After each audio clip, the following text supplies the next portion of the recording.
ذر رضی اللہ تعالی عنہ کا ایک غلام تھا، حبشی غلام تھا، حبشی، کالا تھا۔ ابو ذر رضی اللہ تعالیٰ عنہ کسی بات پر اس سے ناراض ہوئے تو ابو ذر رضی اللہ تعالیٰ عنہ نے اس کو سخت جملہ کہہ دیا، طعنہ دیا اس کی ماں کا، یا ابن السودا، او حبشن کالی ماں کی اولاد، یہ کہہ دیا اس کو۔ بری بات تھی، کسی کو اس کا طعنہ دینا، اس کے رنگ و نسل کا طعنہ دینا اسلام میں منع ہے۔ کسی کو کہنا کالا، گورا، تیری ماں ایسی، تیرا باپ ایسا، شریعت اس کو منع کرتی ہے، یہ حرام ہے۔ حضور اکرم صلی اللہ علیہ وسلم تک یہ جب بات پہنچی تو اللہ کے نبی صلی اللہ علیہ وسلم نے فرمایا، یا ابا ذر انک امرؤ فیک جاہلیہ، ابو ذر جاہلیت تیرے اندر سے نکلی نہیں ابھی تک، اسلام اندر نہیں آیا تیرے، جاہلیت باقی ہے تیرے اندر پرانی، تو اس کو اس کی ماں کا طعنہ دے رہا ہے۔ اللہ کے پاس کالے گورے کی کوئی حیثیت نہیں ہے، لمبے اور ناٹے کی کوئی حیثیت نہیں ہے۔ اللہ کے پاس جس چیز کی حیثیت ہے وہ تقویٰ ہے، اللہ کے پاس مقبول شخص ہے۔ تو کالا ہے تو بلال کی شکل میں سب سے پہلے حضور کے ساتھ جنت میں جائے گا۔ کوئی کالا اور گورا اللہ کے پاس حیثیت نہیں رکھتا۔ حضور نے کہا ابو ذر جاہلیت تیرے اندر موجود ہے ابھی تک، یاد رکھ، اخوانکم خوالکم، بخاری میں روایت ہے، یہ تمہارے نوکر، تمہارے بھائی ہیں،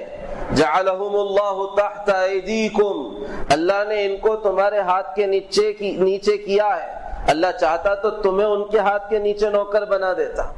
فمن کان لہ اخوہ تحت یدہ فلیطعمہ مما یأکل، جس کا نوکر اس کے ہاتھ کے نیچے کام کرتا ہو تو جو خود کھاتا ہے وہ اس نوکر کو کھلائے، ولیلبسہ مما یلبس، جو خود پہنتا ہے اس کو پہنائے، ولا تکلفوہم ما لا یطیقہم، ایسے چیزوں کا ان کو ایسے کام ان کے ذمے سپرد نہ کرے جن کی ان کو طاقت نہ ہو، جس کو بوجھ کو وہ اٹھا نہ سکتے ہو۔ اگر تم ایسا ان کے ذمے ایسا کام کر ہی دو تو پھر مدد بھی کرنا تمہاری ذمہ داری ہے۔ ابو ذر رضی اللہ تعالیٰ عنہ کو کسی نے دیکھا، ابو ذر رضی اللہ تعالیٰ عنہ زمین پہ لیٹے ہوئے ہیں، اپنے اسی غلام کو بلایا جس کو طعنہ دیا تھا، اس کو بلایا، آجا ادھر، میں نے تجھے بے حیثیت اور بے عزت کیا نا لوگوں کے سامنے، کالا، کالی ماں کی اولاد کہہ کر، اور اپنے آپ کو میں نے قریش، عرب، میرے دماغ میں یہ تھا، آج میں اپنی اس نخوت کو نکالوں گا دماغ سے، اس کا حل ہے میرے پاس۔ اس غلام کو بلایا، وہ آیا، خود زمین پہ لیٹے، ایک چہرہ اپنا نیچے زمین پہ لگایا اور اپنے غلام سے کہا تیرے آقا کا حکم ہے اپنا ایک پیر اس چہرے پر رکھ کر آگے نکلنا، یہ چہرے پر پیر رکھ اور آگے جا۔ وہ کہنا میں کیسے کر سکتا ہوں، یہی کرنا پڑے گا۔ حضور کی تنبیہ کے بعد اب